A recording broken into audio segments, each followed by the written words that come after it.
अभी तक हमने एनर्जी के डिफरेंट फॉर्म्स पढ़े। क्या क्या, एक तो हमने थर्मल पावर प्लांट, मतलब हमने क्या पढ़ रहा था, सोर्सेज ऑफ एनर्जी पढ़ने थे। उनमें से कुछ कन्वेंशनल होंगे, उसमें कुछ नॉन कन्वेंशनल होंगे, और रिन्यूएबल नॉन रिन्यूएबल होंगे। जो रिन्यूएबल सोर्सेज ऑफ एनर्जी है वो हाल फिलहाल हमने हाइड्रो पढ़ा, और सम वट बायोगैस, क्योंकि बायोगैस उतना ज़्यादा हाल फिलहाल की ये इम्प्रोवाइजेशन में है, अभी उसको उतना वास्ट लेवल पे हम एनर्जी का सोर्स नहीं मानते हैं। तो स्टिल हम उस चीज़ को छोड़ के हाल फिलहाल के लिए हमने हाइड्रो जो पावर प्लांट पढ़ा, उसको हम रिन्यूएबल सोर्स ऑफ एनर्जी के में कंसिडर करते हैं। इसके बाद जो हमारे पास चीज़ आती है वो हमारे पास विंड एनर्जी होती है। विंड एनर्जी को हम कैसे डिफाइन करते हैं? विंड एनर्जी जो होती है वो unequal heating of land masses and water bodies में सोलर रेडिएशन। क्या होता है, जो हमारे पास एयर होती है लैंड पे और जो हमारे पास एयर होती है वाटर पे, उनमें डिफरेंस होती है, ह्यूमिडिटी का डिफरेंस होता है, क्योंकि वाटर तो एवापोरेट होता है।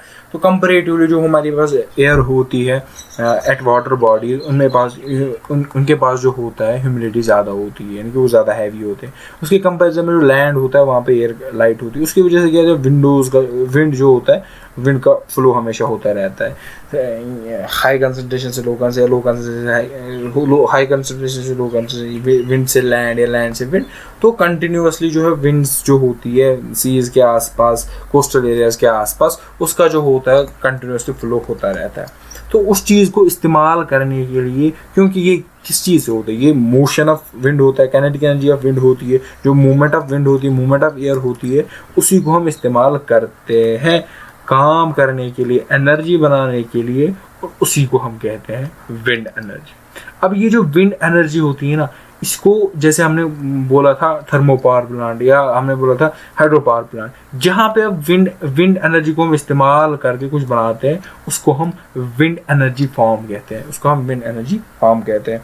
ये जो फार्म होता है, इसमें क्या होता है, जो हमारी विंड मिल्स होती है, हमने कॉमनली देखा होगा, जो हमारी विंड मिल्स होती है, अगर होगी यहाँ पे स्लाइड, जो हमारी विंड मिल्स होगी, ये जो आपको पीछे दिख रही है यहाँ पे, ये जो विंड मिल्स होती है, जिनके पास वो ब्लेड्स वगैरह जैसे लगे होते हैं ऐसे, इनको हम विंड मिल्स कहते हैं। ये जो विंड मिल्स होती है, ये लगी होती है वेरियस क्वांटिटीज़ में, बहुत क्वांटिटीज़ में लगी होती है, तो इसलिए हम इसको विंड एनर्जी फॉर्म कहते हैं।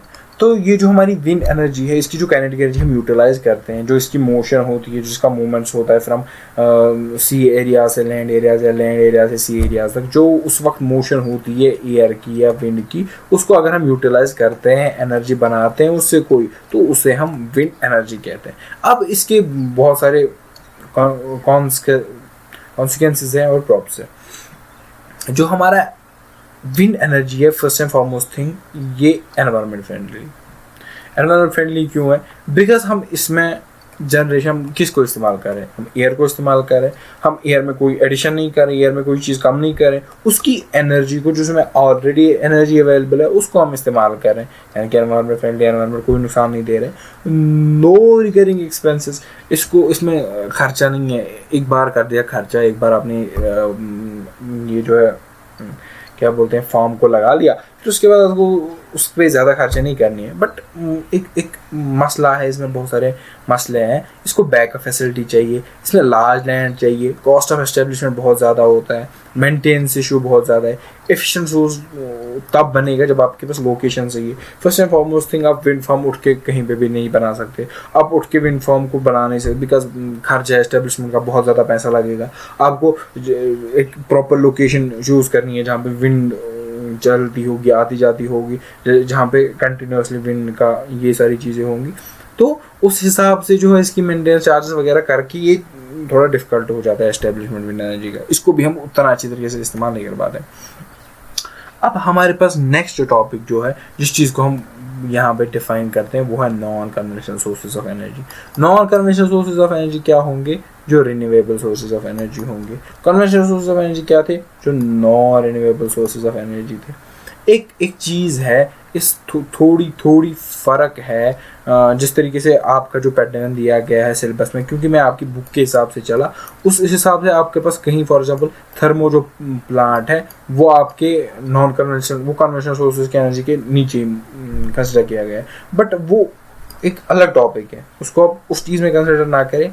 इसीलिए मैंने उस हिसाब से चल के मैंने जस्ट उसी फ्लो में मैंने आपको पढ़ाया है। अगर हम non conventional sources of energy देखेंगे, इनको हम रिन्यूएबल सोर्सेज ऑफ एनर्जी बोलेंगे, यानी कि ऐसे सोर्सेज ऑफ एनर्जी जो खत्म नहीं होने वाले, जो एक बार इस्तेमाल किए तो फिर से इस्तेमाल कर सकते हैं।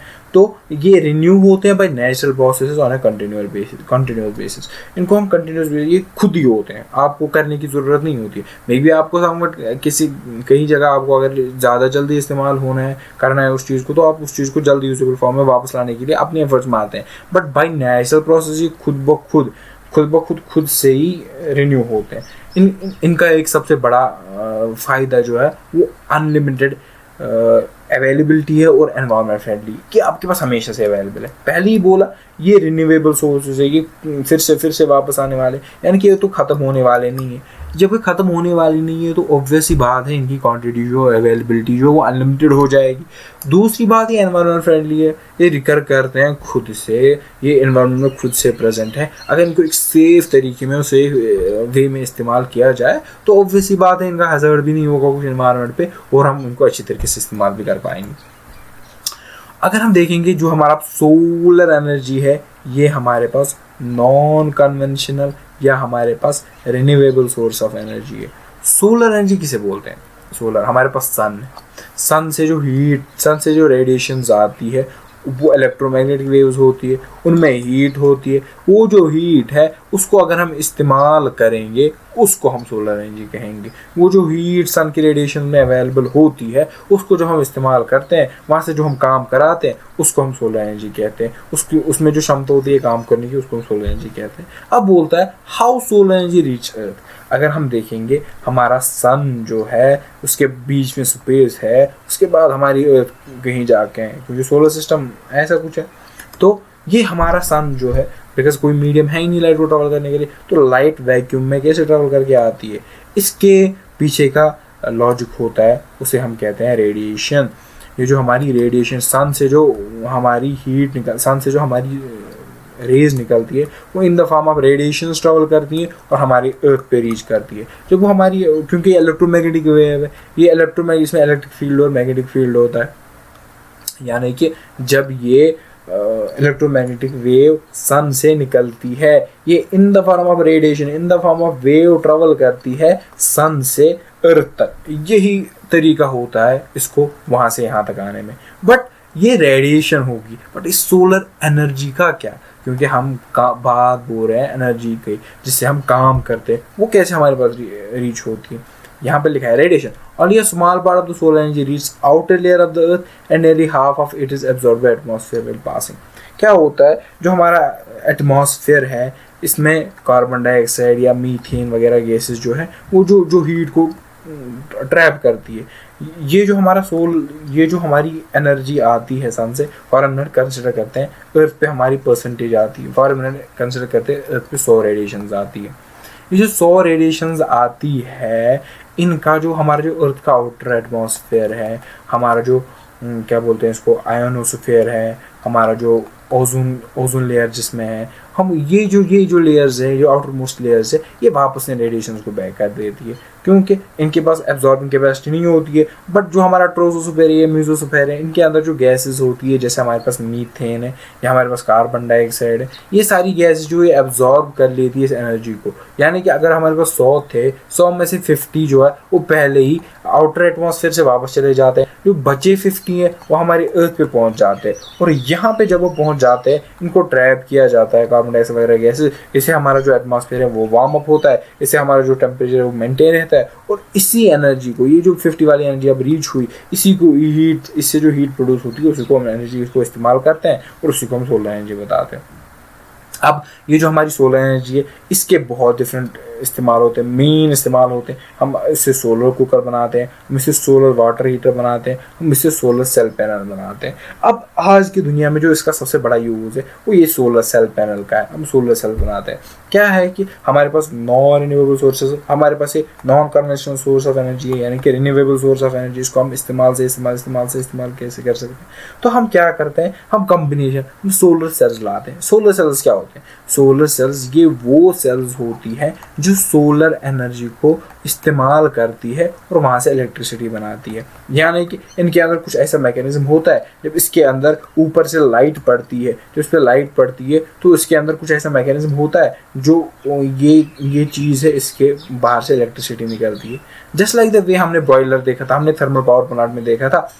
यहाँ पे क्या होता है, यहाँ पे फोटो इलेक्ट्रिक होते हैं, इलेक्ट्रॉन्स इजेक्ट होते हैं, इलेक्ट्रॉन्स इजेक्ट होते हैं, उनका इजेक्शन जब, क्योंकि करंट जो हमारी बनती है वो इलेक्ट्रॉन से ही बनती है। जब बहुत सारे यहाँ से करंट इलेक्ट्रॉन निकलेंगे तो वैसी बात है वो करंट को फॉर्म करेंगे। सो क्या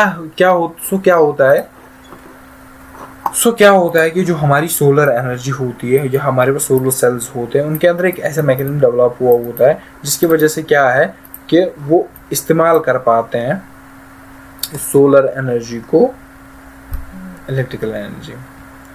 इसके बाद हमारे पास सोलर कुकर्स होते हैं और सोलर वाटर हीटर्स होते हैं। ये सोलर कुकर्स जो होते हैं इनके अंदर क्या होता है, ये जनरली इनके अंदर ग्लास प्लेटिंग की जाती है। ये इनके अंदर गिलास के बनाए जाते हैं ताकि हीट जो आए ना वो इजीली आए और बहुत कम इजी तरीके से वापस जाए, क्योंकि गिलास के अंदर ये टेंडेंसी होती है वो हीट को जल्दी से अलग कर लेता है। अब इनके अंदर ब्लैक सरफेसेस बनाई जाती है। ब्लैक सरफेस, ब्लैक का मकसद क्या है, ब्लैक क्योंकि एब्जॉर्बिंग नेचर का होता है, जो हमारा ब्लैक कलर है वो ज़्यादा एब्जॉर्ब करता है। यानी कि अगर अब आपने गिलास से बनाया, अब इससे इजी तरीके से एक्सेस मिलेगी, इस इजी तरीके से आपके पास सनलाइट आएगी। अब जो वो अंदर आई, अंदर से आपने ब्लैक कोटिंग की, अब आपको यहाँ पे एनर्जी ट्रैप करनी है, आप उसको एब्जॉर्ब करते हैं, आप बोलते हैं कि मैं इसको छोड़ूंगा नहीं। इसके अंदर मिरर्स है, मिरर से भी क्या होती है, एनर्जी जो है उसकी यूटिलाइजेशन, सोलर एनर्जी को इस्तेमाल करना और लाना बहुत ईजी हो जाता है। तो इन जनरल अगर हम बोले जैसे सोलर कुकर्स, जैसे सोलर वाटर हीटर, जैसे सोलर सेल पैनल्स, ये सारी चीज़ें हम बना लेते हैं सोलर एनर्जी को इस्तेमाल करके। इसके बाद आपके पास जो होते हैं नो मूविंग पार्ट्स होते हैं। इनके मूविंग पार्ट्स नहीं है, ये बहुत छोटे डिवाइसेस होते हैं, इनमें मेंटेनेंस चार्जेस वगैरह जितने उतने ज़्यादा नहीं लगते। इनके मूविंग पार्ट ये स्टेशनरी होते हैं, आपको एक जगह रखने पड़ते हैं, यहाँ पे इनको एक थ्रेशोल्ड मिले अपना काम करने का और ये अपना काम अच्छी तरीके से कर जाएंगे। इनको बहुत कम मेंटेनेंस चाहिए क्योंकि इनका साइज़ ही कम होता है, इनकी मतलब ये इनकी बेस ही छोटी होती है, उसकी वजह से उनको मेंटेनेंस चार्जेस भी है बहुत कम ही लगते हैं। ये रिमोट एरियाज़ में जहाँ पे आपके पास कोई अदर सोर्स ऑफ एनर्जी नहीं है, आप यहाँ वहाँ पे इस्तेमाल कर सकते हो। दूर दराज इलाके जहाँ आपके पास इलेक्ट्रिसिटी ले जाना बहुत ज़्यादा मुश्किल है, जहाँ आपके पास पोल्स खड़ा करना है, डैम्स बनाना या प्लांट्स बनाना बड़ी बात होती है, वहाँ पे आप सोलर पैनल वगैरह ये छोटी इंस्टॉलमेंट्स में इस्तेमाल कर सकते हो और बहुत ईजीली आप इस चीज़ को इस्तेमाल कर सकते हैं। कॉन्सिक्वेंसेस क्या है कि सिलिकॉन जो है वो लिमिटेड है, क्योंकि हमारे पास जो सोलर सेल होती है, जो हम सोलर सेल बनाते हैं उसको बनाने के लिए हमारे पास सिलिकॉन लगता है, उसको बनाने के लिए हमारे पास सिलिकॉन लगता है। बट सिलिकॉन की जो है जो इसमें ग्रेड, स्पेशल ग्रेड जो इसमें इस्तेमाल होता है वो लिमिटेड है, उसकी क्वांटिटी उतनी ज़्यादा अवेलेबल है ही नहीं। अब सिलिकॉन ही खत्म हो गया तो सोलर सेल ही नहीं बनेगी तो इस्तेमाल नहीं कर सकते। बट क्या है कि विद टाइम जो है इम्प्रूवमेंट्स आ रही है, there are different scientist different तरीके ढूंढ रहे हैं, साइंटिस्ट डिफरेंट मेथड्स ढूंढ रहे हैं, जिसकी वजह से हम क्या है कि इनको इस्तेमाल कर सकते हैं। उसकी वजह से ये उतनी बड़ी लिमिटेशन नहीं, बट हाल फिलहाल के लिए ये लिमिटेशन है। उसके बाद हाई कॉस्ट और लो एफिशिएंसी, बिकॉज क्या हम कैसे बोलेंगे कि क्योंकि हमारे पास जो पहली बात है हमें सिलिकॉन लाना है, सिलिकॉन को एक्सट्रैक्शन करनी है, फिर उसके बाद मैन्युफैक्चरिंग, फिर से हम कंडक्टर्स बनाने हैं, फिर डायोड्स बनाने हैं, जो भी बड़ी बड़ी चीज़ें इसको बनाने के पीछे जो उसका कॉस्ट है बहुत ज़्यादा होता है। एक सोलर सेल को बनाने में बहुत पैसा लगता है, बट इसकी एफिशिएंसी जो बहुत कम होती है, एनर्जी आपको थोड़ी सी दे देता है, इतनी चीज़ दे देता है कि आपका घरेलू काम चल जाए, थोड़े बहुत सेल्स टॉर्च वगैरह, इतना छोटी सेल सोलर सेल्स जितना आपको बड़ा सोलर सेल का इंस्टॉलमेंट करना होगा उतना ज़्यादा पैसा लगेगा और still compare to other source efficiency बहुत कम है।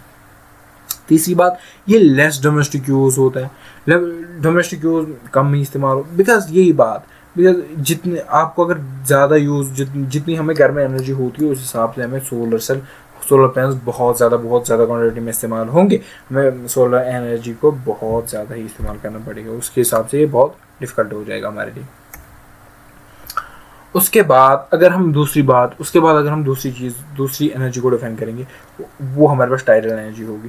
टाइड दो अगर हम वाटर फॉर्म में बात करें तो टाइड होती है, अगर हम गैसियस फॉर्म में बात करें या हम विंड फॉर्म में बात करें तो हमारे पास विंड एनर्जी होती है। दोनों का कंसेप्ट जो मैकेनिज्म है सेम होता है, क्योंकि हमारे यहाँ पे क्या होता है, टाइड एनर्जी जो हारने से converting energy from tides into usable form of power, mainly electricity. हम बट टाइड्स कैसे बनती है? टाइड्स हाई टाइड्स बनती है और लो टाइड्स बनती है। आपको पता होगा ग्रेविटेशनल पुल होता है, ओशंस का जो वाटर होता है उसको ग्रेविटेशनल पुल की वजह से खींचा जाता है। जब सन और मून जो होते हैं वो एक अलाइनमेंट में होते हैं generally once in a month, उसकी वजह से क्या होता है कि ये जो ओशंस जो होता है उनका जो, क्योंकि उनको पुल ज़्यादा मिलता है तो उनकी जो ग्रेविटेशनल एनर्जी है उसकी वजह से टाइड्स होती है। जो वाटर है वो चाहता है कि मैं ज़मीन पे जाऊँ, उसकी वजह से जो वेव्स जो होती है वो फॉर्म होती है। अब क्या होता है, अब वेव्स जो है उसकी जो काइनेटिक एनर्जी है, एक छोटा सा डैम बनाया जाता है एट द वहाँ पे पेरिफेरी पे, जहाँ पे हमारा ये सी होगा या जनरली ये सी के आसपास ही बनाया जाता है। उसका क्या किया जाता है, एक छोटा सा डैम बनाया जाता है।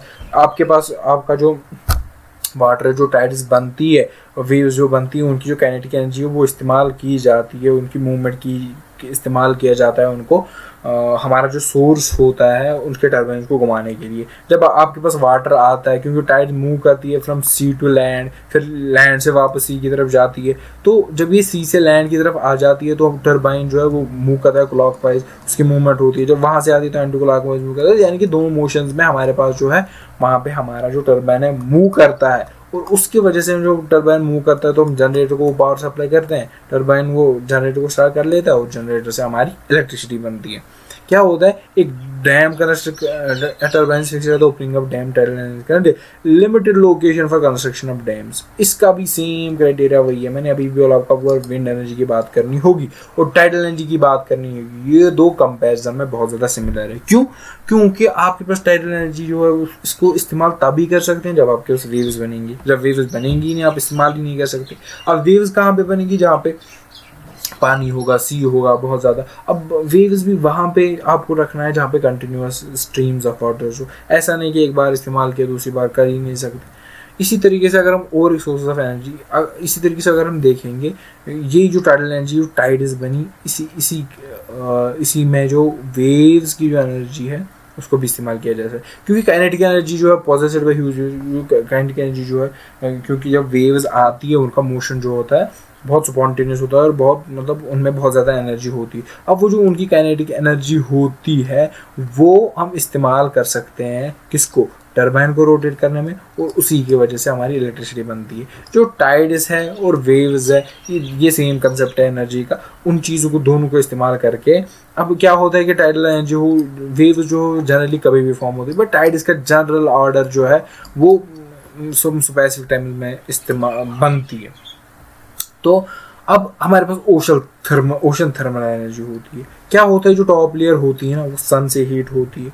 जो वाटर डीप नीचे होता है वो उसको तो सन हीट अप नहीं कर सकता, बिकॉज सोलर एनर्जी कहीं तक जाएगी, वो कहाँ पूरे नीचे तक जाएगी। उसकी वजह से ऊपर की लेयर होती है वो गर्म हो जाती है और नीचे की लेयर जो होती है वो कोल्ड हो जाती है। हमें पता है कि जब भी डेल्टा टी, जब भी टेम्परेचर का डिफरेंस आएगा तब हमेशा हाई टेम्परेचर से कोशिश होगी एनर्जी को फ्लो करने की लो, बिकॉज हम हीट को डिफाइन ही करते हैं ऐसे। जब टेम्परेचर डिफरेंस होगी, जब एक body state of high temperature, एक body to the state of low temperature पे जाएगी, हम बोलते हैं कि इसमें हीट का ट्रांसफर हुआ, इसमें हीट है। तो जब ये जो टॉप लेयर होती है जिसको सन गर्म करता है, और जो नीचे वाली लेयर होती है जो कोल्ड होती है, उसके बीच में जो टेम्परेचर डिफरेंस आता है वो ऑलमोस्ट अबाउट 2 किलोमीटर्स पे 20 डिग्री सेंटीग्रेड का आता है। वो जब 2 किलोमीटर्स का डिफरेंस ऑलमोस्ट 20 डिग्री सेंटीग्रेड का आता है, तो वाटर वार्म जो होता है उससे क्या होता है, boil volatile liquid like ammonia and vapours are used to rotate turbine. जो वार्म वाटर होता है इससे क्या होगा, अब इससे मोशन होगी। ये जो वार्म वाटर है इससे मोशन होगी। इसको इस तरीके से इस्तेमाल किया जाता है, जो यहाँ से एनर्जी आएगी जो निकलेगी इस वाले यहाँ तक लो वाले टेम्परेचर को जाने में, इससे जो एनर्जी होती है उसको हम इस्तेमाल करते हैं NH3। क्योंकि NH3 को जो लिक्विड वेपर्स बनाने में जो टेम्परेचर लगता है वो बहुत कम लगता है। ये जो डिफरेंस है वो हम यहाँ पे इस्तेमाल यूटिलाइज करते हैं, इसके वेपर्स बनाते हैं। जब वेपर्स बनाए तो उनकी वजह से हम टरबाइन की मोशन कराते हैं। जब टरबाइन की मोशन कराई तो हम इलेक्ट्रिसिटी बना सकते हैं। इलेक्ट्रिसिटी बना सकते हैं तो ऑब्वियस सी बात है जो हमारी एनर्जी है हम इसको इस्तेमाल में ला सकते हैं। इसके बाद जो दूसरी चीज़ हम डिफाइन करेंगे वो है geothermal energy. Geothermal, Jio and thermal. Jio means हमारे पास जो अर्थ है, अर्थ को जनरली कॉमन टर्म में हम जियो कहते हैं। थर्म को पता ही, फिर से बोला मैंने, एनर्जी होता है, हीट होती है। एनर्जी तो एनर्जी ही होती है, थर्म का मतलब हीट होता है। तो जियोथर्मल एनर्जी ये वो एनर्जी है heat produced deep in the earth's core. क्योंकि अब हमको पता है क्या होता है, अर्थ का जो कोर होता है ना, अर्थ का जो क्रस्ट मेंटल कोर जो होता है ना, अंदर वाला सबसे पोर्शन होता है, वो जनरली लावा का बना होता है, मोल्टन रॉक्स का बना होता है। जो लावा होता है, वो जो लावा होता है ना, वो जो लावा होता है, अब क्या होता है, कभी क्या होता है, ये जो मोल्टन रॉक्स जो होते हैं, क्योंकि अब क्रैक्स होते हैं अर्थ पे कहीं पे बिकॉज सरफेस थोड़ी सिमेट्रिक नहीं होती है। अब क्या होता है कि अर्थ के कोर में कहीं पे क्रैक हो गया। अब ये जो लावा है, ये जो मोल्टन रॉक्स है, ये यहाँ से बाहर आ गई। ये जो यहाँ से बाहर आ गई तो इसकी वजह से क्या हो गया, यहाँ पे ये पूरी तो बाहर नहीं आएंगी, कहीं किसी जगह फंस जाएंगी। जहाँ पे ये फंस जाएंगी ना, वहाँ पे क्या होता है, अगर इनके पास वाटर कंटैक्ट में आता है तो ये बना लेते हैं वहाँ पे हॉट स्पॉट, मोल्टन रॉक्स है। अब क्योंकि वाटर के अपर सरफेस पे जो है क्या होता है, जनरली होता है वाटर होता है। अब वाटर जो मोल्टन रॉक्स आ गई, इन्होंने वाटर को गर्म किया, उसकी वजह से क्या है, वहाँ पे स्टीम प्रोड्यूस हो गई। अब जहाँ पे मिलेंगे उसे हम हॉट स्पॉट कहते हैं। Water comes in contact with hot spot तो क्या होता है, स्टीम बनती है। जहाँ पे फंसते हैं उसको हम हॉट स्पॉट कहते हैं। वरना ये निकल यहाँ से, ये जो हमारा लावा था ये यहाँ से बाहर निकल रहा था, इसके बाद ये निकल नहीं पा रहा क्योंकि कम ही निकले थे, मास इजेक्शन नहीं हुआ था तो आराम से निकल जाता सारा, बट कुछ ही निकले थे।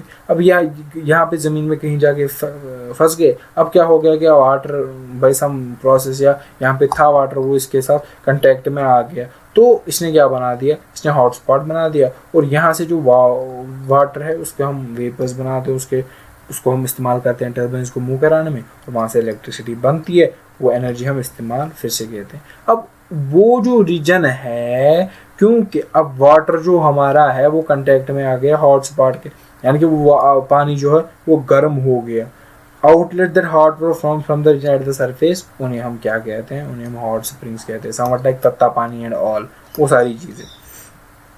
जो स्टीम ट्रैप होती है रॉक्स में, उसको हम इस्तेमाल करते हैं, वो वही कंसेप्ट मैंने बोला अभी, उसको हम इस्तेमाल करते हैं, उसको जनरेट कराते हैं इलेक्ट्रिसिटी। अब हमारे पास वन ऑफ द सबसे ज़बरदस्त टॉपिक यहाँ पे न्यूक्लियर एनर्जी का। न्यूक्लियर एनर्जी क्या होती है? Nuclear energy is a form of energy released from the nucleus, the core of atoms. क्योंकि core of atoms are made up of protons and neutrons. इसमें दो तरीके की एनर्जी बनती है, एक फिशन होती है, एक फ्यूजन होती है। जनरली क्या होता है, हमारे पास जो न्यूक्लियस होता है किसी भी एटम का, किसी भी एलिमेंट का, उसमें क्या होता है, उसमें होते हैं हमारे पास इलेक्ट्रॉन्स होते हैं, प्रोटॉन्स होते हैं और न्यूट्रॉन्स होते हैं। अब क्या होता है, एक कंसेप्ट होता है हमारे पास, जो हमारा एटम चाहता है ना, वो हमेशा चाहता है कि मेरी स्टेबल स्टेट हो, मैं स्टेबल बनूं। उसकी वजह से क्या होता है कि उसमें रिएक्शंस होती रहती, उसमें कन्वर्जन्स होते रहते हैं, उसमें क्या होता रहता है, इलेक्ट्रॉन जो प्रोटॉन्स होते हैं वो कन्वर्ट होते रहते हैं न्यूट्रॉन्स में, न्यूट्रॉन्स कन्वर्ट होते रहते हैं प्रोटॉन्स में। उनकी वजह से क्या होता है कि डिफरेंट चेंजेस आती है। बट जब एज अ होल हमारा जो न्यूक्लियस है वो सारा कन्वर्ट होगा, अपने आप को तोड़ने की कोशिश करेगा या जोड़ने की कोशिश करेगा ताकि वो ज़्यादा स्टेबल बने, वहाँ से जो एनर्जी निकलेगी उसे हम न्यूक्लियर एनर्जी कहेंगे। क्यों? क्योंकि हम बोलते हैं क्या बोलते हैं, जो न्यूक्लियर एनर्जी जो एलिमेंट होता है उसका जो अंदर वाला पार्ट होता है उसको हम क्या बोलते हैं, उसको हम न्यूक्लियस बोलते हैं। ये फॉर्मूला कंसिडर कर सकते हैं एलिमेंट, इसके अंदर ये वाला पार्ट जो होता है ये न्यूक्लियस होता है। अगर ये न्यूक्लियस चाहे कि मैं किसी और न्यूक्लियस के साथ जुड़ूं, क्यों? ताकि मैं ज़्यादा स्टेबल बनूं। अगर ये न्यूक्लियस चाहे कि मैं टूटूं, क्यों? ताकि मैं ज़्यादा स्टेबल बनूं। तो वहाँ से जो एनर्जी रिलीज होगी, क्योंकि न्यूक्लियस की जो एनर्जी होती है फ्यूज़ करने के लिए या फ्यूजन करने के लिए न्यूक्लियस के पार्ट्स को, इलेक्ट्रॉन्स न्यूट्रॉन्स को, प्रोटॉन न्यूट्रॉन्स को आपस में जोड़ने, आपस में बाहर निकालने के लिए जो एनर्जी चाहिए होती है वो बहुत ज़्यादा ज़रूरत होती है, बहुत ज़्यादा रिलीज़ होती है। तो वो एनर्जी जो बहुत ज़्यादा रिलीज़ होती है इस प्रोसेस में, उसको हम न्यूक्लियर एनर्जी कहते हैं। उसी एनर्जी को अगर हम इस्तेमाल में लाए तो हम उसको न्यूक्लियर एनर्जी कहते हैं। उससे हम जो एनर्जी रिलीज न्यूक्लियर एनर्जी कहते हैं। अब इसको हम कंट्रोल अनकंट्रोल वगैरह वो चीज़ें डिफाइन करते हैं। अब क्या होता है, अगर फिशन, अगर ये न्यूक्लियस जो है वो टूटा, मैंने किस लिए बोला, for the sake of stability, ये चाहता है कि स्टेबिलिटी हो मुझ में। जब भी क्या होता है कि आपने देखा होगा कि क्या होता है कि कोई टीम होती है या कुछ भी होता है, वहाँ से क्या होता है कि कुछ बंदे जो है वो उस टीम के जो वो चले जाते हैं, वो उस टीम को छोड़ जाते हैं। उन्होंने 10 साल 15 साल उस टीम में काम किया होता है, वो उस टीम का बहुत परमानेंट मेंबर होता है, बट वो उठ के उस टीम को छोड़ के चला जाता है। उसके पीछे का रीज़न क्या होता है, उसके पीछे का रीज़न ये होता है कि अब उसकी स्टेबिलिटी नहीं होती है, उस टीम की और उसकी स्टेबिलिटी नहीं होती कि वो इकट्ठे रहें। अब उनके लिए बेटर यही होता है कि वो अलग हो जाए। अगर वो अलग हो जाएंगे तो उसकी वजह से क्या होगा कि ये दोनों स्टेबल, वो टीम भी स्टेबल हो जाएगी, वो प्लेयर भी स्टेबल हो जाए, तो वो अलग होते हैं। बट जब वो अलग होते हैं उसकी वजह से कुछ या तो कुछ नुकसान होगा या तो कुछ फ़ायदा होगा। कैसे, अगर फॉर ए मिनट वो टीम प्लेयर अच्छा था तो उस टीम के लिए नुकसान होगा, और वो टीम प्लेयर ख़राब था तो उस टीम के लिए फ़ायदा होगा। तो सिमिलर तरीके में अगर एक न्यूक्लियस टूटता है, इसी तरीके से इसे एनर्जी रिलीज होगी, जैसे यहाँ पे इस टीम से निकलने से एनर्जी रिलीज होगी। तो जब न्यूक्लियस ऑफ एन एटम टूटता है टुकड़ों में ताकि स्टेबल हो जाए, वहाँ से जो एनर्जी रिलीज होती है उसे हम फिशन कहते हैं। और जब वो आपस में जुड़ते हैं उसे हम न्यूक्लियर फ्यूजन एनर्जी कहते हैं। फिशन अलग टर्म है, फ्यूजन अलग टर्म है। फिशन हम टूटने को कहते हैं, फ्यूजन हम जुड़ने को कहते हैं। मगर ये for the sake of only stability होता है। जब तक स्टेबिलिटी आएगी तब तक फिशन फ्यूजन होते रहते हैं। अब मैंने बोला न्यूक्लियर फिशन क्या होता है, ये ब्रेक डाउन होता है। ये क्या होता है, ये वो प्रोसेस होती है। अब हम न्यूक्लियर फिशन जो है हम कैसे इस्तेमाल करते हैं। अब अभी न्यूक्लियर फ्यूजन हम किसी में भी बोल सकते हैं, किसी में भी हो सकता है, क्योंकि हमने नहीं पढ़ा किस में होता है। हर किसी में नहीं हो सकता है, कुछ limited number of element species हैं जिनमें क्या है कि हो सकता है। बट उन एलिमेंट्स जिनमें हो सकता है वो लिमिटेड है, उनका एक क्लास है जिनमें फ्यूजन होगा, और उनका भी एक अलग क्लास है जिनमें फिशन होगा। बट जिसको हमें पढ़ना है इसमें, उसको हम यूरेनियम कहते हैं। यूरेनियम जो है is the process in which the heavy nucleus of radioactive atom such as uranium, plutonium and thromium splits up into smaller nuclei and bombarded with low energy neutrons। क्या होता है, हमारे पास जो इसने यहाँ पे यूरेनियम, प्लूटोनियम और थ्रोमियम इनकी जो बात की है, ये सारे रेडियो एक्टिव एलिमेंट्स होते हैं। और ये जो पीरियडिक है, ये पीरियडिक टेबल के जो लास्ट एंड पे है, मतलब दीज आर एलिमेंट्स जो लास्ट वाले एलिमेंट्स है। इनका जो न्यूक्लियस है, क्योंकि इनका एटॉमिक नंबर बहुत ज़्यादा है, उसकी वजह से इनका जो न्यूक्लियस है वो भी बहुत बड़ा होगा। अब न्यूक्लियस जितना बड़ा होगा उतना डिफिकल्ट होगा स्टेबिलिटी। ऑब्वियस सी बात, उसमें उतने ज़्यादा प्रोटॉन्स, उतने ज़्यादा न्यूट्रॉन्स होंगे, उतने ज़्यादा कन्वर्जेंस होते रहेंगे, तो एनर्जी का बहुत ज़्यादा लफड़ा होता रहेगा यहाँ पे। तो अब उस चीज़ को इस्तेमाल करने के लिए वो चाहते हैं कि हम टूटें ताकि हम छोटे छोटे दो बने, ताकि हम ज़्यादा स्टेबल रहेंगे। आपने देखा होगा जितना बड़ा किंगडम होता है उतनी ज़्यादा अनस्टेबिलिटी होती है, जितना छोटा एरिया होता है उतनी स्टेबिलिटी ज़्यादा होती है, क्योंकि जितना ज़्यादा एरिया होगा उतनी ज़्यादा एरिया को मेंटेनेंस वगैरह वो सारी चीज़ें बहुत ज़्यादा डिफिकल्ट हो जाती है। अब क्या होता है इस प्रोसेस में, क्या होता है, जो हैवी न्यूक्लियस होता है रेडियो एक्टिव एलिमेंट का, जनरली यूरेनियम होता है, प्लूटोनियम होता है, थ्रोमियम होता है, वो स्प्लिट हो जाता है दो से ज़्यादा न्यूक्लियस में। पर ये खुद नहीं होता है, इसको कराना पड़ता है। कैसे, हम इसके ऊपर लो एनर्जी न्यूट्रॉन्स लगा देते हैं। जब हम इसके न्यूक्लियस में, जो इसका हैवी न्यूक्लियस था जिसके अंदर बहुत ज़्यादा प्रोटॉन्स और न्यूट्रॉन्स थे, जब हम उसके अंदर न्यूट्रॉन्स यहाँ से बम्बार्ड करेंगे, बट कौन से न्यूट्रॉन्स, जिनके पास एनर्जी कम हो, तो वो उस चीज़ को स्प्लिट करा देती है, वो इसकी न्यूक्लियस को स्प्लिट करा देती है डिफरेंट न्यूक्लियर में। उसी को हम न्यूक्लियर फिशन कहते हैं। अब क्या होता है, ये जो हमारा न्यूट्रॉन होता है, मैंने पहले ही बोला हम लो एनर्जी न्यूट्रॉन लाते हैं, वो कोलाइड करता है यूरेनियम एटम के साथ। हम अभी बात कर रहे हैं यूरेनियम की, क्योंकि हमारे पास हैवी आइसोटोप, क्योंकि हमारे पास रेडियो एक्टिव होना चाहिए। पहली कंडीशन न्यूक्लियर फिशन के लिए हमारे पास हैवी न्यूक्लियस होना चाहिए। दूसरी कंडीशन क्या है कि वो रेडियो एक्टिव होना चाहिए, क्योंकि जिस चीज़ की हम बात कर रहे हैं। अब क्या होगा कि हमने बोला कि एक लो एनर्जी का न्यूट्रॉन है, उसको हमने लगाया एक रेडियो एक्टिव एलिमेंट में जो यूरेनियम है। जब हमने उसको इसके अंदर लगाया तो उससे क्या हो गया कि ये स्प्लिट हो गया, ये टूट गया। जब ये टूट गया, इसके अंदर एक बहुत ज़्यादा एनर्जी हीट और रेडिएशन की फॉर्म में इस्तेमाल हुई, क्योंकि न्यूक्लियस की जो बाइंडिंग एनर्जी होती है, जो एक न्यूट्रॉन एक प्रोटॉन, एक न्यूट्रॉन एक न्यूट्रॉन एक प्रोटॉन एक प्रोटॉन अपने आपस में जो एनर्जी इन दो चीज़ों को बाइंड करती है, जब आप इस चीज़ को तोड़गे तो वो सारी एनर्जी रिलीज होगी। वो सारी एनर्जी रिलीज होती है इस फिशन में, वो बहुत ज़्यादा होती है। आप जो जिस कंपैरिजन में आप इसको तोड़ते हो उसके कंपेयर में जो एनर्जी निकलती है वो बहुत ज़्यादा होती है। क्या बोलते हैं, the fission of A uranium atom produces 10 million times the energy produced by combustion of an atom of carbon from coal। जो अब कार्बन के एक एटम को जलाने में, कोल को जलाने में एनर्जी आपको इस्तेमाल, वहाँ से जो एनर्जी आती है वो आपको यूरेनियम के एक एटम में टाइम्स 10 मिलियन मिलती है। अगर आप एक यूरेनियम का एलिमेंट उसका जो फिशन कराते हैं, उसमें जो एनर्जी होगी वो 10 मिलियन टाइम्स मोर देन होगी आपके उस कार्बन की जिसको आप जलाते हो।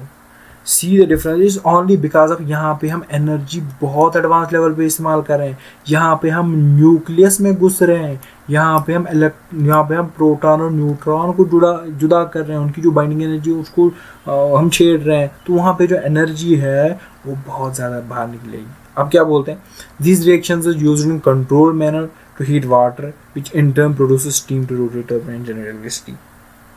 क्या है, अब इतनी ज़्यादा एनर्जी जो है वो भाई साहब हम इस्तेमाल नहीं कर सकते, बिकॉज हम उतनी ज़्यादा टेक्नोलॉजिकली हम उतने ज़्यादा एडवांस अभी नहीं हो चुके हैं। बट अब क्या होते हैं, अब हम इसको इस्तेमाल करवाते हैं, बट एक कंट्रोल में हमारे पास रॉड्स होते हैं, बेरियम वगैरह बोरा, वो सारी चीज़ें जो इलेक्ट्रॉन्स को एब्जॉर्ब करती हैं, रिएक्शन को स्टॉप करती है, यहाँ से जो एनर्जी होती है वो सारी हम इस्तेमाल नहीं कर पाते। अब हम इसको कंट्रोल तरीके में कर रहे हैं ताकि इससे जो एनर्जी निकले वो हम इस्तेमाल करें, बिकॉज हमें पता है कि अगर हम इस एनर्जी को इस्तेमाल करेंगे, न्यूक्लियस के कुछ एटम, यूरेनियम के कुछ एटम्स लाने, यूरेनियम के कुछ केजीज लाएंगे और वो हमारी कितनी ज़्यादा एनर्जी की रिक्वायरमेंट जो है फुलफिल करेगा। तो हम क्या करते हैं, इसको कोशिश करते हैं कि हम इसको कंट्रोल्ड मैनर में कराएं। अब उसको कंट्रोल मैनर में कराने के लिए हमने कुछ तरीके ढूंढ लिए, हम उसको उस तरीके से अप्लाई करते हैं और वहाँ से जो एनर्जी निकलती है उसको हम इस्तेमाल करते हैं, हीट अप करते हैं वाटर को।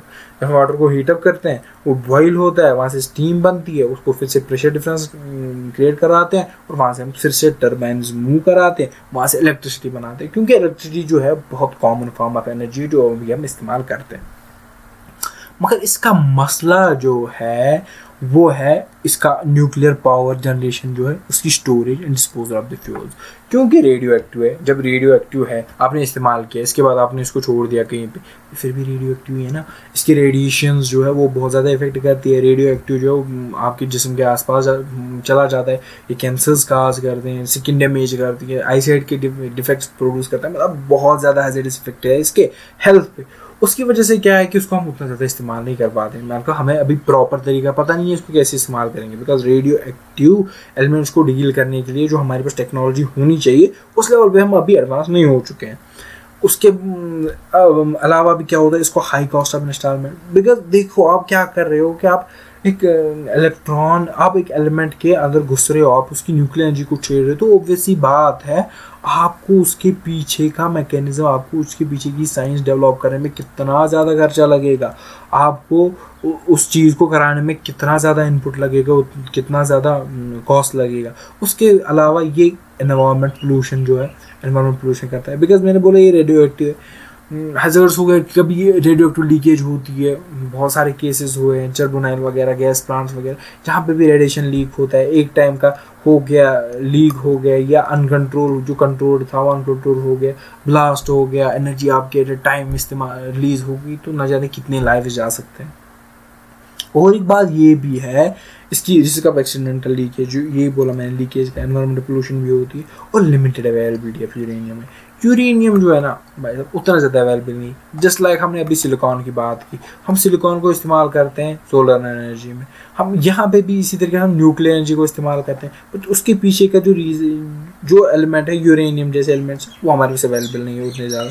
सिमिलरली जो हमारे पास सोलर एनर्जी, उसके पीछे का जो सिलिकॉन है वो उतना ज़्यादा अवेलेबल नहीं है, उसकी वजह से जो है उनमें प्रॉब्लम हो जाती है। अब एनवायरमेंटल कॉन्सिक्वेंसेस क्या है? हमारी एनवायरमेंटल कॉन्सिक्वेंसेस ये है कि फोसिल फ्यूल्स जो है वो कॉज करते हैं एनवायरमेंटल पोल्यूशन। मैंने बोला फोसिल फ्यूल्स को जब हम बर्न करते हैं इन प्रेजेंस ऑफ ऑक्सीजन, जब इनको ऑक्सीजन के साथ बर्न कराते हैं तो हमारे पास जो है hazardous gases, sulphur dioxide, carbon dioxide, nitrogen dioxide, HNO3 nitric acid बनता है, आगे जाके सल्फ्यूरिक एसिड बनता है, H2SO4 एसिड रेन करा के, यानी कि इन जनरल ये हमारी एनवायरमेंटल पोल्यूशन कराते हैं। इससे हमारी पोल्यूशन होती है एनवायरनमेंट में, जो आगे जाके हमारी हेल्थ को इफेक्ट करेगा। उसके बाद ये फोसिल फ्यूल्स का है, क्योंकि हमको हर किसी का बोलना है, हमने फोसिल फ्यूल इस्तेमाल किया, हमने सोलर सेल्स इस्तेमाल किए, हमने डैम्स बनाए, हमने न्यूक्लियर प्लांट्स बनाए, उन सब के हमने एनवायरमेंटल कॉन्सिक्वेंसेस देखनी है। इसके बाद solar cell formation environmental friendly नहीं है। क्योंकि हमारे पास जो सिलिकॉन वगैरह जो बनता है, उसको बनाने में जो इंडस्ट्रीज़ वगैरह इस्तेमाल होती है, जो जिस तरीके से वो बनती है, वो इंडस्ट्रीज़ टोटली सेफ़ नहीं है, और जो प्रोसीजर है उसके बनने का, सोलर सेल को बनने का, वो एनवायरमेंट के लिए सेफ़ नहीं है। उससे भी इजेक्शंस होती है, गैस इजेक्शंस होते हैं, या डिफरेंट चीज़ें जो होती हैं जो उससे बनती है, वो हमारे एनवायरनमेंट को इफेक्ट कराती हैं और हमारी हेल्थ को भी इफेक्ट कराती है। कंस्ट्रक्शन ऑफ डैम्स जो है वो काज कराती है लार्ज डिस्ट्रक्शन ऑफ इकोसिस्टम्स। ये पॉइंट मैंने पहले भी मेंशन किया, क्योंकि हमारे पास जब डैम बनाना है तो उसके आसपास की जो लोकेलिटी उसको टोटली होली सोली आपको चेंज करना है। अब आपको कंस्ट्रक्शन बहुत ज़्यादा एरिया पे करनी है, वाटर का आउटफ्लो जो बंद हो जाएगा, प्लांट्स को हटाना है वहाँ से, हर माउंटेन्स को उसको ख़त्म करना है, यानी कि जो एनवायरनमेंट वहाँ पे था, स्टेबल इकोसिस्टम्स थे, आप उनको ख़त्म कर रहे हो। In general construction of dams जो है वो इकोसिस्टम को हर्ट करते हैं। तो अगर हम टेक्नोलॉजी को मोर एफिशिएंटली इस्तेमाल करें तो हम क्या कर सकते हैं, हम ये जो सोर्सेज ऑफ एनर्जी हैं उनको हम अच्छी तरीके से इस्तेमाल कर सकते हैं, ये एनवायरमेंटल कॉन्सिक्वेंसेस जो हम बचा सकते हैं।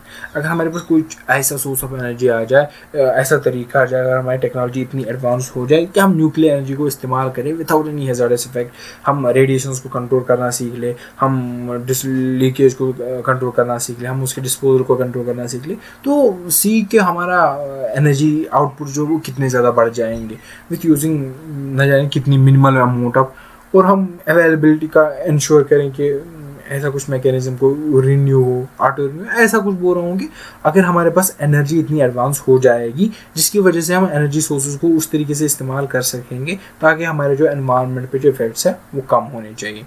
वही एनवायरमेंटल कॉन्सिक्वेंसेस का ध्यान है।